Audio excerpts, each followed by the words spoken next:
all Tyrone really needs in this life of sin is him and his mama. We also take a deep dive into the dark force dimension. We're hopping down the rabbit hole with Tandy. We're shedding light and darkness on tonight's episode of Cloak Dagger, so stay tuned. You're tuned in to AfterBuzz TV, the ESPN of TV talk. Now, let the buzz begin. What is up, guys? We are back for another episode of Cloaked and Dagger. As you can see, I am obviously not Ollie. That's because Ollie is getting his best life over in Coachella, but that's okay because we're going to try to hold it down here without him. I am your girl, Queen. Drew Jones, and I'm here with two of the baddest in the game. What is up, ladies? Hi. We got Karla, and we have the good sis Steph, killing it with the mayhem lip. You guys, I had to come prepared. I was hoping we'd get mayhem back, and we did, like, more than I expected. I just realized that. Are you green for mayhem? Yeah. Okay. I'm full in costume, baby. Yes, we're just living our truth, you know. We're out here. I feel like... You guys, we have a full panel today. We have Dagger... Oh, color-wise. Cloak and mayhem. Dang, we didn't even try that. That's how in sync we are over here at AfterBuzz TV. My favorite part of a season is the episode that kind of sets up what we're getting ready to see for the rest of the season. It kind of gives you a hint at what's to come, gets you, you know, the theories start wheeling in your head, and I feel like tonight's episode was that night. How did you guys feel about it? I loved tonight's episode. I was very... confused last week to see how they were going to plan this out of them going through the dark zone, and then I was like, okay, it could go either both ways. Either we're really not going to like what's going to happen in there, or we're going to enjoy it and something great is going to come out of it. And I mean, what greater thing could come out of it than like O'Connor's, you know? Yeah, that's a great way to put it, both Drew and Karla. It wasn't my favorite episode, because I'm obsessed usually with every episode. I loved this episode. I wasn't obsessed. But in terms of setting up the rest of the season in the direction I would love to see it, absolutely it did that. So I'm really excited. See, I think this might be my favorite episode so far. God, I love the controversy. Oh my gosh. You guys, Steph and I never disagree on literally anything. So you already know we have so much to talk about. Let's get into... before we get into the episode, if you guys stick around to the end, we have a really cool opportunity for you guys to win a prize, just like we did last season. So stay tuned to find out how you guys can win that. Plus, we have our cloaked and daggered moments. So make sure to start thinking what your favorite highlight and low light of the episode was. And as always, we have a character corner because you guys, some tidbits were thrown tonight. And if you're not a comic book head, you might want to stick around because we're going to fill you in so you kind of know where the show might be going. But let's get into Mr. Tyrone. Whenever I say Tyrone, I want to start singing Erykah Badu. But how did we feel about tonight with Ty and going on the run with his mom, Beyonce's influence? Okay, I was actually really excited that we got to see the mom again because I've been missing the mom. The mom has been gone, and I loved the fact that she came back, and she basically was here for the whole episode, and I really, really enjoyed the fact that we were able to see their dynamic. But this time it was a little bit different because it wasn't like baby Tyrone. It was her kind of transitioning to the fact that her son has kind of been growing up, even though now she didn't realize that. Stress. Constant stress the entire time because I knew they would have to bring back the whole storyline of police brutality and racial bias against black people, especially black men in particular. And when I saw that heating up and with the gang coming after them, I was sweating. I mean, thank God it's dried up for you guys, but I was really sweating. I love this entire storyline with Adina, who's Tyrone's mom, and Tyrone for so many reasons. One, we got so much rich New Orleans culture, which was really exciting for, I think, anyone who's from the South. My mom's from New Orleans, so there were little things I was like, oh snap, okay, I see you all. But I think it's so dope how this show pays so much homage and love to the city of New Orleans, and really respects the culture. And then I also love just the idea of black women really coming through and always being protectors, and Totally. we really get to see Adina selflessly kind of step up for her son, and also at the same time the idea of like young black boys not being able to be young black boys and having to like grow up and be adults and kind of having to address this situation of like, Mom, I'm not a kid. Like, I am a kid, but unfortunately in this setting I don't get to be a kid, and like society doesn't. We're here. And I love how Cloak and Dagger handles that topic, handles these issues, because it's I don't feel like it's force fed. I feel like it's very like, this is the facts and you can take them or you don't have to take them. Yeah. Piggybacking off of that, you said that so beautiful. She does represent so much more than just Tyrone's mom. And at the same time, she has this really dimensional role where she is this total kick-ass mom that's protecting her son but also hiding something. I do not think that what she's doing, I think part of her research is trying to figure out how to protect Tyrone and make sure that he's not guilty of something he is completely innocent of, but also the Roxanne thing. There's got to be more to that, and I love that they've made Tyrone's mom connected with Roxanne. Yeah, that's super cool. I agree. So we open up this episode and we are picking up where we left off last week, where it's the Uptown Kings getting they're getting booked, and we're also seeing these victims getting booked as well for prostitution. And I was like, if you don't know, that's a very normal thing that happens. That's common. We got to see it with Syntonia Brown, who, if you haven't watched the news, she was the girl who was convicted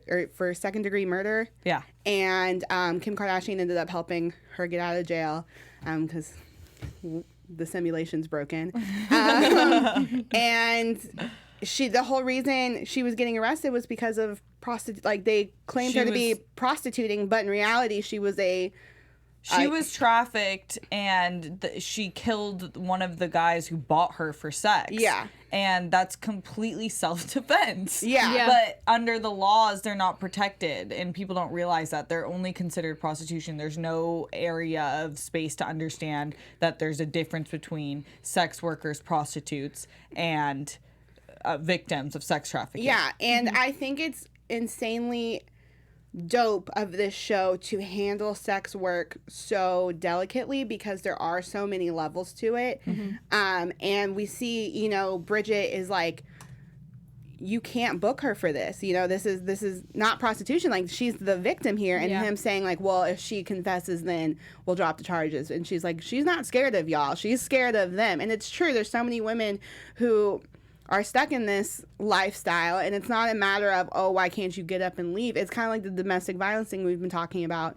It's a sense of like, you're literally trapped, you're scared for your life, you've been mentally, physically, sexually abused, and here we are. They really did their research with that. And even on Mayhem's side, where she's like, these women were picked, and it's true, all the people who are picked and stolen into this industry of sex trafficking, it's deliberate. They're runaways, they're in the system, they're women that are forgotten about or wanted to be forgotten about, but then got led into this trap. Yeah. And I love that this show makes you mad about real issues. And I see you guys in the chat who are getting upset because you're like, these women are victims. You're absolutely right. And this is real. And I would encourage you all to, look into it, research it. There's power in numbers. There's power in voices coming together. And I think this is something that it's dope that they're taking on, because like, you should care. This should be upsetting. Yeah. And it's right in front of our eyes, and we don't realize it. A lot of the hotels have to do with it. A lot of the way the trains run have to do with it. And the Super Bowl is one of the biggest traffic sites of the year, period, because it's so easy. There's so much commotion. So the more we talk about it, and Drew, you're so right. The way they do it in the show, it's like, this is exactly what law enforcement wants. Like, people like my mom are begging for it to be put on screens like this. Yeah, and if you guys are wondering, I'm not in law enforcement. I'm not someone like Steph's mom who has like an amazing platform. There's so many ways to help.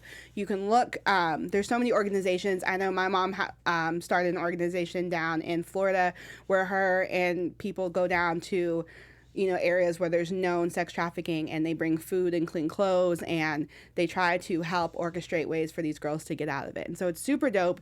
I promise there's something going on in your city. If not, start Maybe it's something, time to- Yeah. We on some Avengers Endgame is coming up, we're on some superhero-ish. Yeah. Step it up. Let's go. Let's help some people.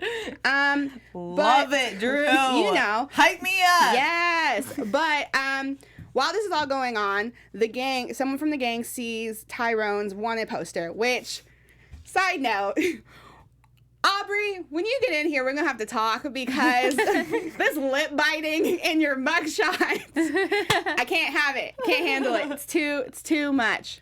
Too much for the viewers. Oh my God. I was like, he's posted up in this wanted poster. It's an IG shot is what it is. It's not a mug shot. But I feel like that's endangerment on the police force's part. Yeah. I feel like I don't know, obviously you can't account for that, but it's a different perspective where it's like you put him in danger. Like, Yeah. completely. They wouldn't have known his name. They wouldn't have been able to find his address, but you haven't. Why does he need to be up in the police station? Y'all should know who you're looking for. Yeah. Yeah, I don't ever want to demonize anyone. I don't want to demonize like the police force because not all cops, yada yada yada. But I just feel like there's so many things that could be handled different ways, and what bothers me a lot when we see it in the news and when we see it on the show is in law enforcement there's black and white, there's no gray area, and that's a topic that we tackle a lot on the show, is that most things are in a gray area. And in this situation where we see with the victims and we see with Tyrone, it's like this, it's not in black and white, but we're watching the law enforcement on the show push it to one side or the other with no real empathy. And it just gets very frustrating to see. So that being said, Ty knows that they're coming for his mama. So him and mama go on the run, and we get to hear a really cool story about the casket women. Which, if you didn't know, that is a real story. That was actually, what's funny is that's a like urban legend that they tell you when you're like, I remember my mom telling that to my sister and I when we were little. And that building that they go to, like that's real. Like that's all real. Vampire nuns? Yeah, like that's a real legend. Lord. And my mom, when we were little, we would go past that building, and if one of us was acting up, she would be like, y'all want to go in there? You know what's funny? That reminds me, this has nothing to do with like the Cloak and Dagger and the casket woman, but the new movie that's coming out, La Llorona, that's actually a story that's like real in Mexico, and like it totally brought me back to that moment when my mom would be like, oh, La Llorona, my baby. Like I was like yeah. I love that. I love that we're getting real bits of New Orleans voodoo culture, New Orleans culture in general. And so if you haven't heard of the story, The Casket Women, Tyrone's character obviously describes it. There's a lot of very creepy stories behind it. There's a lot of interesting documentaries, interesting articles. People have gone into that building and said they've seen things. I would suggest you all look into it because it actually is really cool and super creepy. The boy that Tyrone saved is following him around. Question. Yes. How did the boy... Okay, so he saved the boy, but he didn't put the boy in jail. No, he let the boy go. Which we didn't really get to talk about last week, but I like that they're tapping on the idea that, like, not all gang life is chosen. A lot of times it's forced. Totally. Okay. Because I think that's a common misconception. 100%. Yeah. A lot of kids in areas where they don't have good school systems, they don't have good infrastructure. They're literally forced either just by circumstance. Obviously, there's choices to be made in terms of who you kill and trafficking women, but getting into that life is a lot of times by force. Yeah, once again showing not everything is black and white, which I appreciate because I think it's very unfortunate that we live in a society where instantly when a title is put on you that it's kind of like you're written off. Like even with the Nipsey Hussle death, when the person he was going to help was an ex-Crip as well, and ended up getting in trouble after the fact because he affiliated himself with Nipsey and got help once he got out of jail, and the police tried to arrest him again because he was gang affiliated. And Nipsey was, you know, a man of the community. He wasn't, it's just one of those situations, like, it's not just... I just had this conversation with my parents. Law is so tricky because I understand why it's in place, and I understand a lot of the reasoning behind most laws, but life is not like that. And you even see it, like the police deeming Tyrone a cop killer, and if in that moment they would have just shot without asking questions, I feel like I know that would have happened. But in the flip side, you see Tyrone having a face-off with the kid who was in the gang, and they are able to come together and have a conversation before they just shoot at each other. Yeah. And that's what needs to happen. Because it's honestly, you're a neighbor, like, you're a neighborhood away from being in that situation. I grew up in a gang-infiltrated neighborhood. I and my siblings were lucky enough that we never had to, you know, join anything. But I know people who are in gangs. I've known people who've died because of gang violence and whatnot. And it's so unfortunate because, like, you think like gang and it's like, oh, they're a bad person. And no, it's just like in neighborhoods like this. You don't have an option. You don't. It's a survival thing. It's a protection thing. And so the imagery of seeing this boy who's like the same age and almost looks like Tyrone, and like seeing them kind of look back at each other and seeing this, like, this could be you and you could be me type thing is very, like, haunting almost. Because at the same time, in the eyes of these police, they're both criminals. And so we see, you know, so he shows him kind of mercy, like you save me, I'm saving you, like, that's that. And he's able to... with the moment, with his mom my stepping gosh. in. Like, Karla and I were like, we're gonna cry. Right? Yeah. Because it's just, like, this whole, like, I don't get emotional a lot, but this episode for me was just very heavy because it's one of those where it's too real. It was really well And, sorry, I don't know why I'm getting emotional today. But it was too real because, essentially... You know, he calls the police on himself thinking he's going to be able to get away, and he's not, obviously, because of Tandy, which we'll talk about in a minute. But when he's kind of when he's telling his mom to go away, and they talk about, like, the pull up your pants situation. I remember growing up, people telling, like, my brothers and people telling, like, my guy friends and stuff, like, you got to keep your pants pulled up, talk properly, you know, yes, ma'am, no, ma'am. And it not mattering because we were still black. Yeah. And it was still like, that's just how you're going to get treated. And so just kind of seeing that moment between Tyrone and Adina of, like, I don't know why I'm getting emotional, I'm sorry. Seeing that between Tyrone and Adina was just, like, really heavy. And luckily he's able to get away in the end of it. But... yeah, what did you guys think of it? No, it's beautiful. That I feel like it's not beautiful. It's a really dark truth, but that shows you that they're putting the right people in the writer's room that are representing these stories that need to be told and need to be talked about, because so often we demonize the black community, especially black men, when their circumstances don't allow them to have the pleasures in the lifestyle that non-black men get to have. They don't have access to education, they don't have access to proper housing, and all these things lead you down these paths, and these moms have to worry every single day that when their son leaves a house that they could be killed for no reason other than the color of their skin. So amazing job on the team with Cloak and Dagger writing, once again, succeed. Yeah, that's one of the thing about not only like Cloak and Dagger, but Freeform in general. Freeform is definitely one of those networks that I look up to for absolutely every single show. Freeform is so open to talking about different subjects that need to be talked about, like, every single day, and they are doing their best to give you a story and let you follow a storyline that will entertain you, but at the same time it's informing you, because you don't have to watch the news to know that bad is going out there. And if you don't keep yourself updated with what's going on around the world, then Freeform is here to help you and let you know that these are real problems. And I love the fact that they do that so freely and that they incorporate all these beautiful stories into it.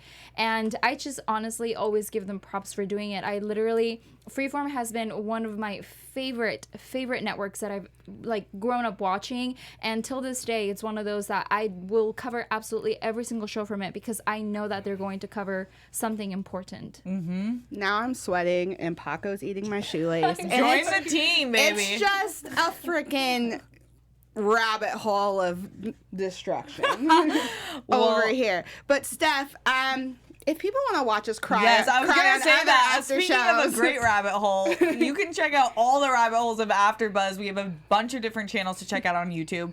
And first and foremost, we just want to thank you guys for making us the ESPN of TV talk. We get to come here every day, talk about shows like Cloak and Dagger, bring up important issues, talk with the best panel ever, and talk to you guys, who is an extension of our panel. So one way that we would love if you guys could help us out, if you like the video you're watching right now, you subscribe to our YouTube channel, but you know, I love those iTunes reviews. I love the 5 stars. Leave us a review, and that's another way we'll explain at the end of the show how leaving a review will actually enter you into our very special giveaway. So other than that, thank you guys so much. We really appreciate and love you guys. Yes, and now that the eyelash glue has stopped stinging my eyes, let's move on to our next topic, which is the good sis Tandy.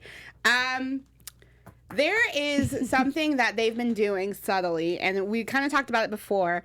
Drew called this. They've been lighting her up with Alice in Wonderland, and I think it's really interesting. Last episode, she said curiouser and curiouser, and I was like, I know that from something. And she said it. She said it again tonight, and I was like, Alice in Wonderland, duh, because she goes into the Dark Force dimension, which we finally get to talk about and finally get to explore a little bit, and I'm digging the Alice in Wonderland situation. What I'm not digging necessarily is I feel like Tandy's getting a little... Her attitude. She's kind of unraveling. Yeah. I told Steph, I was like, Tandy's really getting on my bad side right now. In the first scene, you told me that. Yes. In the church. Yeah. Because she came at Tyrone, and I'm like, you're the divine pairing. Yeah. You gotta bring it back because you know this person. You know he has good intentions. Give him space to talk about why he did something before you attack. Yeah. Yeah. What I think, there's this this imagery of there's two sides. We see it multiple times. We see the two-sided coin. We see the two-sided record. One of the records she plays later on in the episode has a side A and a side B. Mm-hmm. And so we're seeing this two sides thing, and the two sides to every story. Not everything is one-sided, going back into the gray area thing. I really like the symmetry of all of it, but I feel like with Tandy, there's this constant idea of well, you don't get how I feel, and this is what I want, and you don't understand how hard it is to be me and to be a woman, and there's this surfacey understanding of I get I have empathy towards your blackness being villainized, but you don't get how hard it is to be me, a woman who could be raped and murdered, and I have empathy for her situation because that's such a heavy trauma. But it's interesting to watch this I almost feel like she's weakening herself by not empathizing and not accepting She's making him. herself the victim in this situation for every single thing. Yeah, it's interesting. Drew, you said something that kind of sparked an idea. I had written in my notes that I feel like this episode was for all sides of it about the truths they were trying to keep from themselves as individuals.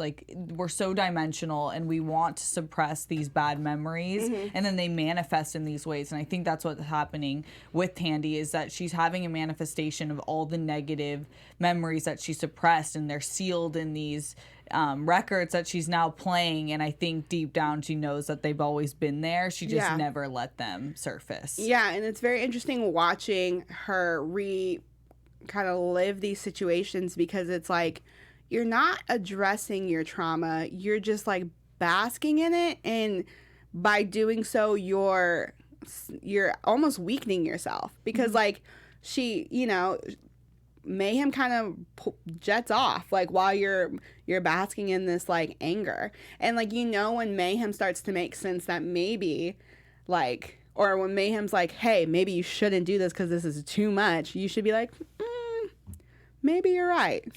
Mayhem, like, really won my heart this episode. When she said when it comes to men, they have their own power structure and they do not need your help propping it up. And exactly what you're saying is that she was kind of weakening herself in the sense that she's not supporting Tyrone when he needs to be supported. She's supporting him when I feel like it further, like, progresses the storyline of her victimhood almost. But the entire scene with all the missing girls and the women being sold into sex trafficking in the record store was amazing. I did not think they were going to take it there. And it really opens up the rest of that scene. I feel like opened up the rest of the season, because what the heck, how did that get there? Yeah. My favorite part from actually the whole Tandy scene was when she was looking at herself in the mirror and she saw all these different forms of Tandy, and at the end it was like, I'm just Tandy. Yeah. And I think that was so powerful, and it makes you realize, like, I have to stop defining myself as one Tandy or this Tandy, ballerina Tandy or Roxanne Tandy or one of the whichever Tandy that she was thinking about. But really, she's just Tandy. And I think that the reason why she's kind of been victimizing herself is because she's seeing all these different sides of her instead of just seeing herself as a whole. And I think that hopefully after this whole experience, she kind of goes back and takes a step backwards and says, okay, like, life is not just about me. Because right now, that's what she's seeing. She's seeing herself, but she's seeing it in so many different ways that it's so hard to be able to see, like, Tyrone or Mayhem or anybody else besides, like, herself, because it's so distracting. So I love the fact that they started that whole dimension with the mirrors of her reflection. Yeah, I liked how it was filmed too. I thought it was very cool as she inched closer to that one, how they each kind of, like, slowly drifted into and the mirror morphing into this one, like, whole person. And it was interesting, though, like you said, to watch which one she chose to kind of go for, because there were multiple. We saw her as, like, a doctor. We saw her, like, in this, like, Hot Topic, like, goth, the ballerina. And then she was just wearing, like, a regular shirt. That I wanted to know what her shirt said, but I said, couldn't really. Not today. Not today. Which, okay. A mood. Honestly. Heavily. Have a consistent mood. So, kind of backtracking, she basically goes into the dark force dimension, to find Mayhem, which there's not really a valid reason for her to go find Mayhem, but because she's kind of trying to find herself, I think. Yeah, because I don't feel like in reality she needs Mayhem to get these girls. No. Yeah. I think it's also to clear Tyrone, because they need Connors. I just not, like, from what I was feeling, I didn't feel like her first intention was to get Connors. Yeah, I thought she was going to go straight for Connors. But she didn't, clearly. So it is kind of confusing. I am confused about the whole dark dimension, because Tyrone couldn't use his powers when she wasn't able to. Yeah. I like the idea that since they are the divine pairing, everything we see in the sequence of every episode lines up with each other. Yeah. But I'm confused. I like the concept of your actions have consequences for not only yourself but for others, because it makes you feel very mindful of how you do things. And, like, there's this need, not just with a divine pairing, but us as a human race, that, like, you have to consider your actions. You can't just, like, go into things just because you don't see an instant ramification of your actions doesn't mean that somewhere somehow it's not being played out, because obviously, like, this entire episode Tyrone's trying to, like, keep his mom safe and keep him safe, and he's not able to because Tandy, without thinking, just willingly gave up her power. It was whatever, even just to cut him down. Yeah, even though this shape character, who we're going to talk about in Character Corner, because he does have a name, he kind of tells her, like, you know, you have to pay the price. She gets the coin. It's two-sided, because, like, he alludes to the fact that, like, you're not the only one affected here, and she still kind of just goes with it, you know. And it's troublesome. And he even calls Mayhem the half woman, which I thought was really interesting. Because this is kind of new territory for the comics, because Mayhem and Bridget were the same person, which in theory they are the same person still, but it wasn't set up like this. So it's interesting to see how they're going to take it. Yeah. I definitely agree with that. That was really interesting. And that she had to pay the price of not having her powers, and then Mayhem being completely void of all powers. Yeah. Just because her other pair wasn't there. Exactly.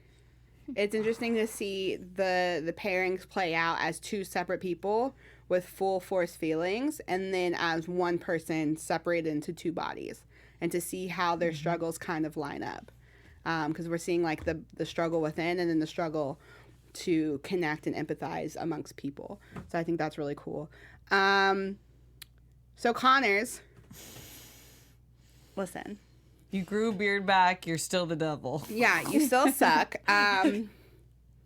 Told y'all. I'm just saying, like, it's like I don't want to be right all the time, because it's like, where's the fun in that? But Pause. You know what? My Aquarius sun is just like, here I am. You know what? The other day you took a picture and it was like your name on the screen. I'm like, I'm going to double check that this is in Cloak and Dagger and that she's not a writer for Cloak and Dagger. Oh my God. Oh yeah, because Drew has actually got a major writing credit on a different show. Very different. Yes, very different type of show. But yeah, not a writer for Cloak and Dagger. Just trying to dive into the mind of King Joe Pekoski. Just want to be more like Joe. Same. But also a mood. Also a mood. Where were we? I like completely. Connors, yes. Okay, so one of the most haunting images I think we've seen on this show was when they kind of find where Connors has been staying, and there's this room full of cloaks hanging, and they're like, I feel like I've seen this before. Yep. And it's referencing like lynchings, and it was so it was a lot. Like, it was very heavy. Like, it was a different type of heavy where, like, watching Adina and Tyrone interact and watching Tyrone and the young gang member interact, and it's heartbreaking because, like, this felt angry. Like, this made you, like, because it was such an ignorant fear that you're just like, yo. It's really interesting. I am curious what exactly they're trying to portray with his character, and we're obviously going to find out more next episode, I'm to assume. But the juxtaposition of him having hanging cloaks, and then also, as soon as he sees who he believes is Bridget, apologizes on sight, is an interesting dynamic. Because you have someone who looks like he feels regret for what he did to her, but then also is harboring really creepy, dark, demonic emotions about Tyrone. Yeah, and I'm interested to explore that more, like, and see if there is redemption for Connors, or like what really has come of him, because in the comics, the Dark Force dimension it pops up in multiple storylines. It's not just Cloak's cloak is actually what in the comics what connects him to the Dark Force dimension. So he doesn't like run the Dark Force dimension or anything like that. He's almost like a doorway to it, and he's one of the only characters in the comics. I think there's one more who can like maneuver through there without like getting messed up, essentially. But he's one of the only characters in the Marvel universe who can like maneuver through there and be okay. But in the comics, the Dark Force dimension can also be. It can really mess with people. It zones in on their fears, and there's fear manipulation in that, and it kind of makes people go crazy. And Connors has been in there for 8 months. Yeah. And it reminded me of I think it's called A Beautiful Mind. Yeah. Where like all the cloaks were like the newspapers of him trying to figure out something. Yeah. Like, it's just very like the whole idea is like very intense, because like it's just like where is your mindset right now? Like, because you've been in here for 8 months. We even kind of see Bridget get very like antsy. like more than she is. More than she is, yeah. For the couple of hours that she feels that she's been there. I don't even think she was in there for that long. So it's like, how long is time going on in the Dark Force dimension? This Dark Force dimension, people in the chat are saying it's not necessarily like the comics, but the thing with that is this is a storyline where we haven't gotten a lot. We don't have too much information on Cloak and Dagger. We only have a set amount of comics. There's so much we can kind of like create on our own. And so in the Dark Force dimension is such an unstudied thing that like I'm interested to see these new avenues that they're going down, because I think it's cool. Like I think it's cool how they're handling it. Yeah. Before we hop into character corner, do you guys have anything else? It was something I forgot to talk about last episode, that Tandy leveled up. She became a Super Saiyan. Like, she literally Kamehameha with her new power. It's like a fireball of light. I didn't get to touch on that last episode, but we saw it in the preview for next episode, so very cool. There's something I actually wanted to bring up that I forgot to bring up with Adina that I thought was interesting, is she takes the screwdriver and she starts the car, and he's kind of like, Mom, how'd you do that? Because she's so prim and proper. And I thought it was an interesting ode to the fact of like breaking the generational curse and getting out of, the neighborhoods. Because we even see her kind of like talk to the kid and being like, listen, I grew up where you grew up, like almost implying like it's possible for you to get out. Totally. And I thought that was cool to see her kind of like ball out for a minute there, because it was like she's such this like tidied up, put together woman, and to see her kind of like instantly tap into those survival skills was like, you're badass and I like you. And when she was like, I don't like that girl. Oh, yeah. She knew she took her Roxxon badge, but she's Team Evita. Yeah. She's smart. I'm super excited to see what she's working on. Yeah. Yeah. I'm interested to see. I like, shout out to the show for making a badass mama. Yeah, complex. We appreciate it. Let's hop into our special segments. Let's go into character corner first. Give it to us. I'm particularly excited about this character corner because this is a character that not only is in the Marvel universe, but also is based off of real like history and real like folklore, urban legend, and that is Legba. Who's also known as Papa Legba. If you're an AHS fan, American Horror Story fan, you probably were introduced to him during Coven. He's basically like a kind of a gatekeeper to not hell, but like almost like the dark dimension. I guess in the storyline, he's going to be kind of a connection to the dark dimension. He's super creepy. He in the comics, he was one of the children of the twins Lusa and Mahu. He serves a master of Loa, and he's just like we saw him pop up in Doctor Strange in the comic books. He also has something to do with Spider-Man in the comic books, which if you read the comics, that Spider-Man is kind of how Cloak and Dagger are introduced to the Marvel universe. So this was super cool. I felt like, because this is something heavily in New Orleans, because Papa Legba and Haitian voodoo culture he's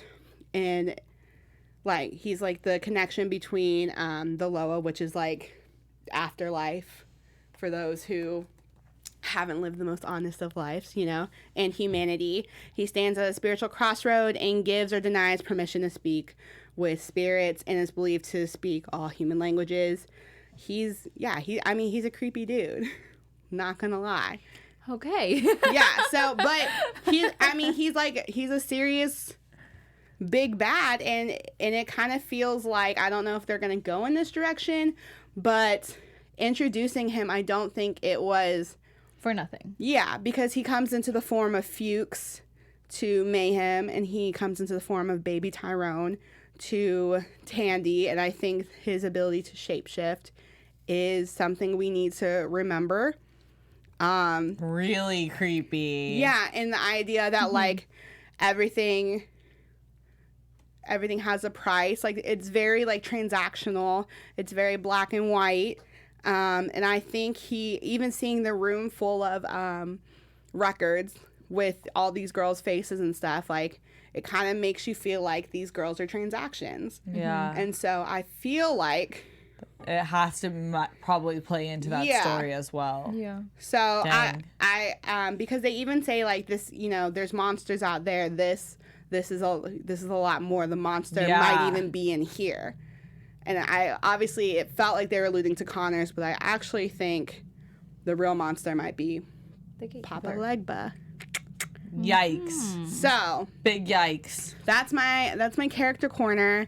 Wow. He's a creepy guy. Nicholas Kelly from the chat says that he also has a close relation with Brother Voodoo, Calypso, and Mary Levio, and strangely Storm. Libido. Yeah. And strangely Storm because of her magical bloodline. Yeah, she Nicholas Kelly's always got Yeah, the Nick- best. Yes, literally. yeah, there's I think I'm so hyped. I'm so hyped about like the voodoo and everything being brought into it. And I love it's just so good. Yes. This is such an effortless show. I feel like I'm learning so much from the show. I love it. Yeah. Can we get into our other segment? Yeah, Yes. Karla, take it away. You guys, every single week we are going to be doing Cloaked and Daggered. So you will tell us the highlight of tonight's show and your low light for tonight's show. So we will start to my left. I forgot my Okay. Highlight of the show. I would say I think it's when Mayhem says when it comes to men, they have their own power structure and they do not need your help propping it up, because even in the slightest things in real life with Joe Biden, when women came to support and say all this stuff about him, that's cool and all, but men won't do that for you. And that quote speaks to that. Like, we really are always the first on the line to support men. And where are they? Not here. Yeah. So I love that line. Low light, but they're coming. They're not all men are bad. I'm not going to trash you all, but you guys can do some more for us. Low light, I think, would be... I guess Connor's coming back without any revenge. I really don't want that scoundrel running the streets. Yeah. We'll go over to you, Drew. I was going to start, but I was like, actually. So my cloaked moment, I gave my low light, would be the moment between the gang member and Adina and Tyrone, just because it was really, obviously, in case you didn't see me mini cry earlier, that was a hard scene to watch. Like, it was just a lot to take in. So that was a low light for me because it was really sad. And then the daggered moment, my highlight, I think it was getting to just go into the... I'm so hyped that we finally got to go into the dark force dimension. I'm hyped that there's this possibility of Papa Legba. Yeah. I kind of want... I'm excited about that. It's not necessarily a good thing, but like I'm excited to see where it goes. So that's my cloaked moment. I like that. Daggered moment. My cloaked moment was probably when Tandy was going through all those records, because I think it, personally for me, it really hit home as to like the way that certain people deal with their problems. And for me, that was like, I did not like to go back to that and just like think about it. It was just kind of one of those things that really was like, like a lot of us do that and that's not good. Like, we should put some light on everything that we are trying to hide behind. And I think my cloaked moment, that's a little bit hard to decide. Yeah, it's hard. I mean my daggered moment. Because like my highlight, I really like seeing like just Mayhem, honestly. I know, I like her. I really liked her. I do. Me too. And especially this Fight me. episode, everything that she was saying, just who she is, who she represents, like what she represents, just absolutely everything about her. She's growing on me slowly but surely. But this episode, I just loved how Tandy was going through something, and in the beginning she was like, stop, and Tandy didn't listen, and she was like, okay, don't listen to me, bye, and she just leaves and does her thing. I'm like, I love that. Yeah. So basically, that's it. We hit all of them. Do you want to hop into news and gossip really quick before Yeah, I we... can hit it really quickly. Yeah. AfterBuzz TV News. We have some quick news on our girl Olivia Holt, who plays Tandy, of course.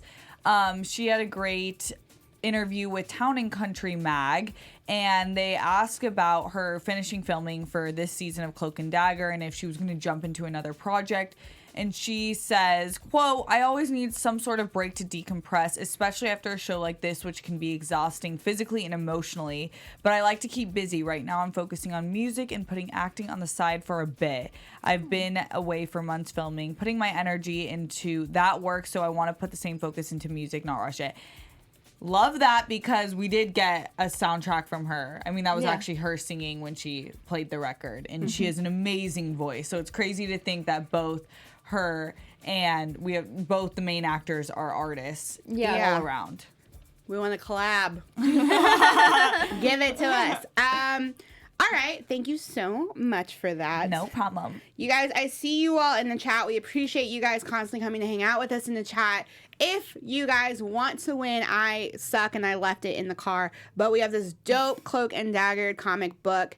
Ali Maki, aka Mina, has already signed it. We're going to Comic-Con, so we'll get the rest of the signatures. Don't you worry, your pretty little heads.